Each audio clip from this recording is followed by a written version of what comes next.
Reste jusqu'à la fin frérot, c'est important. Hey yo, ouais, ça fait longtemps. Genre la vidéo devait sortir la semaine dernière, même mon micro a décidé d'en faire autrement. Genre les saturait et s'entendait à mort, donc j'ai décidé de pas sortir la vidéo tout simplement. Bref, 4 animes à regarder pour décompresser après les cours. 4 animes à voir pendant les cours. Bon, on va pas se mentir, l'école c'est pas la meilleure activité du monde. Genre t'as les devoirs, les leçons, les DS. Ouais.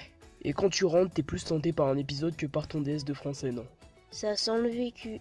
Ouais, mais tonton Lexi c'est là pour te conseiller des animes pas trop connus pour décompresser. Le but c'est pas non plus que tu loupes ta scolarité. Alors évidemment ce sont des animes que tu peux zioter de temps en temps si je puis dire. Bref, c'est parti. Mais avant j'ai un truc à te dire.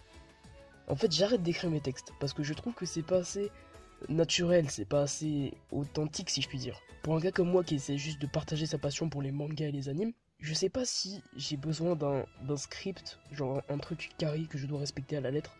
Je pense que c'est plus sympa comme ça, sans rédaction totale. Bref, dites-le moi en commentaire. En tout cas, maintenant, je vais essayer de faire comme ça au maximum, partir en impro au max, et j'espère que ça vous plaira. Ça me permet aussi de demander des pouces bleus de manière inopinée.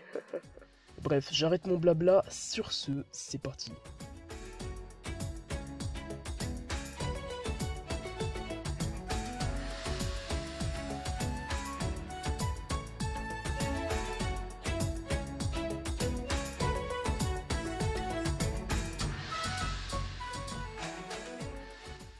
Masamune-kun no Revenge, c'est l'histoire d'un gars. Comme c'est original! Quand il était petit, il était gros et moche. Ah, ça arrive, hein. Il était amoureux d'une fille qui était gentille avec lui parce qu'il faut soutenir les vies. Wow! Et là, quand Masamune va avouer ses sentiments à l'autre meuf, elle va le surnommer Porcelet. Mais le Porcelet a bien grandi et désormais il a le physique d'un chanteur de K-pop. Abonnez-vous tous les amis. Et pour faire simple, il va aller dans l'école de l'autre meuf pour se venger. Sauf qu'il va s'éprendre pour la jeune fille. Cet amour sera cette fois partagé, bien qu'ambigu et non explicite. Bon, évidemment, on passe par plein d'étapes hyper prévisibles. Genre la fille qui sera un obstacle car elle est amoureuse du héros et va lui plaire. Et dans le cas de l'autre meuf, un mec qui est parfait et qui va lui plaire. Et en plus, il est gros. Ah, t'as le seum! Je viens de te spoiler gentiment, mais t'inquiète, c'est pas méchant. C'est pas comme si je te disais que le louche à la fin de la saison 2, il... Désolé. Bon, maintenant je vais essayer de formuler un avis un peu plus poussé que... Les personnages sont cool. L'histoire est intéressante. Les combats, ils sont épiques. L'animation, elle est cool. Ceux qui font ça, vous êtes au courant que c'est pas intéressant du tout? Bref, c'est parti. J'ai bien aimé Masamune. Pour tout vous dire, je l'ai fini en une semaine. C'est divertissant. En termes de qualité, même de style graphique, ça se rapproche très fortement de Hero Manga Sensei. C'est de la même trempe en gros. Petite pépite saisonnière originale et chill. Un truc qui m'a particulièrement énervé, c'est le côté idiot et superficiel de Masamune. Ça peut vraiment te sortir du truc, et c'est assez dérangeant. À part ça, je te conseille l'anime parce que c'est reposant, court, et à part les derniers épisodes, tu voudras pas forcément enchaîner, donc c'est parfait pour le regarder pendant les cours. Voilà, c'est parti pour la transition au montage. Tonari no Seki-kun. Où c'est qui mon voisin de classe? Non, pas comme ça. Toujours pas. Bon, je vais l'écrire moi-même, ça ira plus vite. Ça raconte l'histoire de Yokoi, une jeune collégienne. En cours, elle est assise à côté de Seki, un élève qui ne manifeste aucune espèce d'intérêt pour les cours et qui comble son ennui avec toutes sortes de jeux, de constructions ou d'activités farfelues. La pauvre Yokoi qui, elle, veut suivre le cours est intriguée par les bêtises de Seki.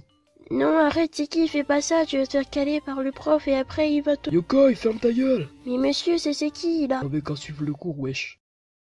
Pour faire court, les points positifs de cet anime. Les épisodes sont courts. L'anime m'a donné envie de faire cette vidéo. Ça fait passer le temps. L'opening est vachement sympa.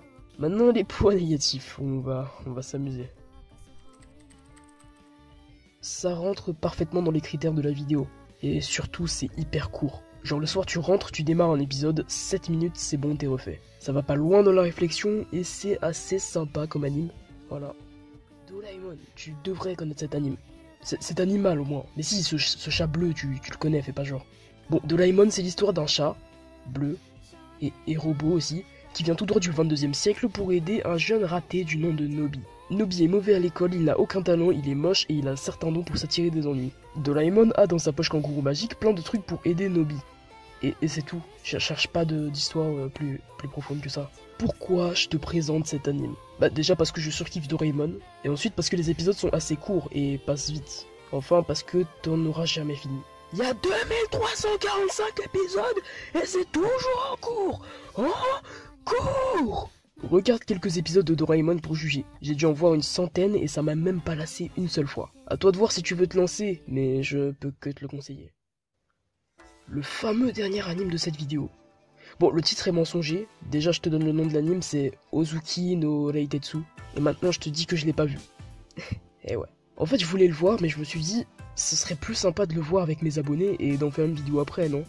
Du coup, j'ai regardé un épisode, juste pour voir, et c'était plutôt cool. Ozuki est l'assistant flegmatique et super sadique du roi des enfers. Son rôle consiste à résoudre les problèmes qui peuvent survenir. Cette série raconte son quotidien. Flegmatique, c'est quand quelqu'un est calme, en gros. Les graphismes sont plutôt originaux, l'opening est bof, mais l'anime a l'air sympa. Et vraiment là, le but c'est que tu le regardes en même temps que moi, et je ferai une vidéo sur le thème « Qu'est-ce qui différencie Ozuki no Reitetsu des autres animes ?» Je compte sur toi.